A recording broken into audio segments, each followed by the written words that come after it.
রাজ ভাই, জি ভাই, এই যে আমরা ভিডিও কোয়ালিটি দেখতে পাচ্ছি, একটা ছবি তোলেন দেখি। একটা ছবি তুলবো, এই দেখেন এইখান থেকে কিন্তু ক্লিক করে ছবি তুলতে পারেন। একটু ড্রোনের ক্যামেরার দিকে তাকান ভাই। আচ্ছা, এই যে এইখান থেকে তোলা যাবে। হ্যাঁ, একদম দেখেন এই ক্যামেরার এই ছবিটা আমি এখনই দেখাই দেবো আপনাকে, ঠিক আছে? এত সুন্দর ছবি তোলা যায় এটা দিয়ে। আর এই দেখেন এখান থেকে ইমেজ দেখতে পারবেন আপনারা। এই দেখেন ভাই, মাথা নষ্ট করা ছবি দেখছেন, ইমেজ কোয়ালিটিটা দেখছেন খালি। মানে ভিডিও করা যাবে, ছবি তোলা যাবে, 2 কিলোমিটার কভারিং রেঞ্জ আছে উপরে, আপনারা সেন্সর ইউজ করতে পারবেন। মানে যারা মনে করেন যে ব্লগ করবে, নতুন ড্রোন কিনবে, তাদের জন্য কিন্তু এটা বেস্ট। কোনো ক্যামেরা লাগবে না, এক্সট্রা কোনো ক্যামেরা লাগবে না। এই দেখেন, এটা যদি আমি আবার ব্যাকে যেয়ে দেখাই দিই আপনাকে, এটার ক্যামেরা কোয়ালিটিটা আপনি বুঝতে পারবেন।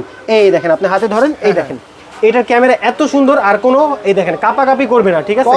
মানে কম বাজেটের মধ্যে সেরা একটা ড্রোন। মডেল হলো, এটার মডেলটাকে বলে দিই V168। আর এটা হলো 6000 টাকা ডিসকাউন্ট দিয়ে আজকে কত দিব জানেন ভাই? মাত্র 14500 টাকা। 14500 টাকা হলে ড্রোনটা নিতে পারবেন। যাদের যাদের লাগবে